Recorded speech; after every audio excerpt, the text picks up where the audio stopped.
नमस्कार, मी श्रीकांत वाटवे बोलतोय. आम्ही अमरकंटकहून निघाल्यानंतर म्हणजे दक्षिण तटाकडून पुढे निघाल्यानंतर पहिल्यांदा आम्ही जे तुम्हाला वर्णन आधीच्या व्हिडिओमध्ये केले ते सगळं केल्यानंतर आम्ही घाट सेक्शन मध्ये आलो आणि तिथं आम्ही कबीर चबुतरा म्हणून एक ठिकाण आहे. तिथे कबीराने दोहे वगैरे लिहिलेले आहेत. ते कबीर चबुतरा बघितला. त्याच्यानंतर आम्ही मंडला मार्गे नरसिंगपूरला पोचलो. हे नरसिंगपूर जे आहे ते मंडला लखनदोन मार्गे आपण तिथं पोचतो. मग आम्ही काय केलं, आम्हाला पोचायला हे सगळं सकाळचा कार्यक्रम करून सगळं करून आम्हाला पोचायला उशीर झाला होता. त्यामुळं आम्ही पोचल्यानंतर सर्वप्रथम आम्ही काय केलं तर लॉज थोडंसं गावाच्या बाहेर होतं. आम्ही तिथं त्यांना विचारलं तर ते म्हणले की आत्ता तुम्ही जाऊ नका, मंदिरं बंद झाली असतील तर उद्या सकाळी तुम्ही मंदिराला गेलेलं चांगलं. मग त्याप्रमाणे आम्ही दुसऱ्या दिवशी सकाळी उठलो. सकाळी उठल्यानंतर आम्ही सगळ्यात पहिलं काय केलं तर नरसिंह मंदिराला गेलो. तर नरसिंहाचं जे मंदिर आहे ते खूप मोठं मंदिर आहे, गावाच्या मध्यभागी आहे. तिथं आणखीन 3-4 मंदिरं आहेत, आम्ही फोटो टाकलेले आहेत. पण नरसिंह मंदिर अगदी प्रसिद्ध आहे, मोठं आहे. तिथं आम्हाला भरपूर लोक भेटली, त्यांनी आम्हाला काय काय काय काय सांगितलं. थोडं रिन्युएशनही करत होते त्याचं. हे सगळं आम्ही नरसिंगपूर मधलं मंदिर बिंदिर बघितलं आणि तसेच पुढे आम्ही निघालो. मग तसेच पुढे निघालो ते आम्ही, आमचं मुक्कामाचं ठिकाण होतं होशंगाबाद. आता हे जे होशंगाबाद आहे हे नदीच्या किनारी आहे, परंतु आपण जात असताना बऱ्यापैकी जंगल भागातून जातो. त्यामुळं आम्ही जंगलही एन्जॉय करत होतो. रस्ते वळणावळणाचे होते, काही ठिकाणी छोटे होते, काही ठिकाणी मोठे होते. म्हणजे ड्रायव्हिंग एन्जॉयबल होतो, नो डाऊट. परंतु आम्हाला स्पीड पकडता येत नव्हतं, आम्हाला स्लो जावं लागत होतं. त्यामुळे आम्ही शांतपणे बघत गेलो. आम्ही होशंगाबादला पोचल्यानंतर साधारण दुपारी पोचलो आम्ही होशंगाबादला. हे सगळं करून होशंगाबादला पोचल्यानंतर आम्हाला तिथं एक सिनियर माणूस भेटले, म्हणजे काय म्हणतात त्याला, प्रसिद्ध डॉक्टरेट असणारा एक माणूस भेटला.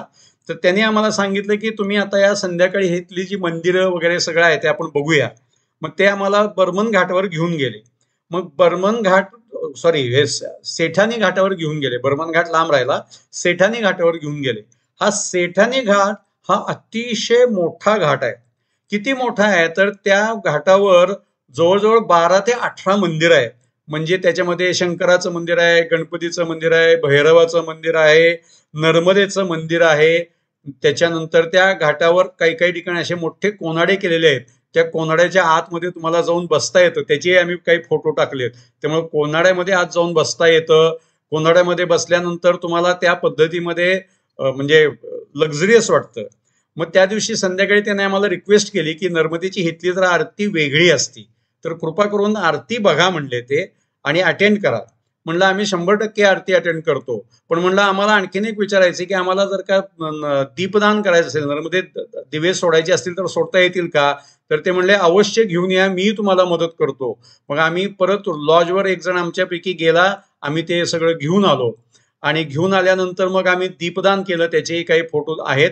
फक्त रात्रीचा वेळ असल्यामुळे आणि उजेड खूप नसल्यामुळे आम्हाला त्याची फोटोग्राफी म्हणावी इतकी क्वालिटीमध्ये करता आलेली नाही आहे, परंतु आम्ही त्याचे फोटो टाकलेले आहेत. मग हे सगळं आम्ही दीपदान केलं, आरती केली, सगळं केलं. आणि मग वर आल्यानंतर तिथे एक आश्रम होता. तर त्या आश्रमामध्ये त्यांनी आम्हाला काय सांगितलं की तुम्हाला थोडा वेळ बसावं लागेल, पण तुम्हाला प्रसाद घेऊनच जावं लागेल. मग त्याप्रमाणे आम्ही तिथं बसलो, प्रसाद घेतला आणि प्रसाद घेऊन झाल्यानंतर मग आम्ही तिथून लॉजवर गेलो आणि लॉजवर घेऊन रेस्ट घेतली. दुसऱ्या दिवशी आमचा जो प्रवास होता तो होशंगाबादहून ओंकारेश्वरचा होता. त्याचं वर्णन मी पुढच्या व्हिडिओमध्ये करतोच आहे. आता थोडासा तुम्हाला कालावधी मिळतोय म्हणून शक्य झालं तर नर्मदा आरती किंवा नर्मदाष्टक काहीतरी एक ह्याच्यानंतर तुम्हाला ऐकायला मिळेल. त्याबद्दल धन्यवाद. आणि आपण सर्वजण ऐकत आहात आणि नर्मदेच्या कृपेनं आम्हाला तुम्हाला हे सगळं सांगता येतंय. याबद्दल नर्मदे मातेला नमस्कार करतो, आपल्याला धन्यवाद करतो आणि आजचा व्हिडिओ थांबवतो. धन्यवाद. नर्मदाष्टक. नर्मदे हर नर्मदे हर, सबिंदु सिंधु सुस्खलत तरंग भंग रंजितम, द्विषत्सु पाप जात जात कारी वारी संयुतम, कृतांत दूत काल भूत भीतिहारी वर्मदे, त्वदीयपादपङ्कजं नमामि देवि नर्मदे त्वदम्बुलीनदीनमीनदिव्यसम्प्रदायकं कलौमलौघभारहारि सर्वतीर्थनायकम् सुमच्छकच्छनक्रचक्रचक्रवाकशर्मदे त्वदीयपादपङ्कजं नमामि देवि नर्मदे महागभीरनीरपूरपापदूतभूतलं ध्वनत्समस्तपातकारि दारितापदाचलं जगल्लये महाभये मृकण्डुसूनु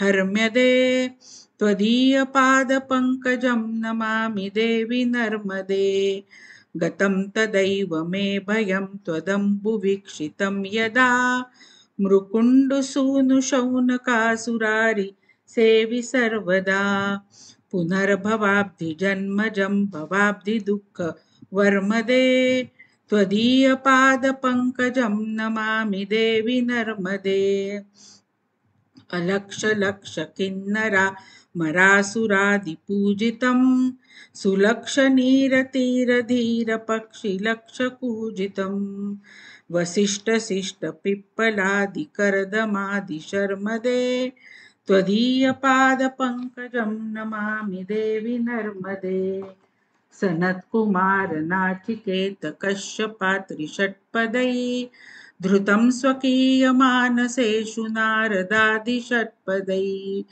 रवीन्दुरन्ति देवदेवराजकर्म शर्मदे त्वदीयपादपङ्कजं नमामि देवि नर्मदे अलक्षलक्षलक्षपापलक्षसार सायुधं ततस्तु जीवजन्तुतन्तुभुक्तिमुक्तिदायकं विरञ्चि विष्णुशङ्करस्वकीयधाम वर्मदे त्वदीयपादपङ्कजं नमामि देवि नर्मदे अहो मृतं स्वनं श्रुतं महेशकेशजातटे किरातसूतवाडवेषु पण्डिते शठे नटे दुरन्तपापतापहारि सर्वजन्तु शर्मदे त्वदीयपादपङ्कजं नमामि देवि नर्मदे इदं तु नर्मदाष्टकं त्रिकालमेव ये सदा पठन्ति ते निरन्तरं न यान्ति दुर्गतिं कदा सुलभ्यदेहदुर्लभं महेशधाम गौरवं पुनर्भवानरा न वै विलोकयन्ति रौरवं पुनर्भवानरा न वै विलोकयन्ति रौरवं त्वदीयपादपङ्कजं नमामि देवि नर्मदे नमामि देवि नर्मदे नमामि देवि नर्मदे त्वदीयपादपङ्कजं नमामि देवि नर्मदे नर्मदा मैया की जय।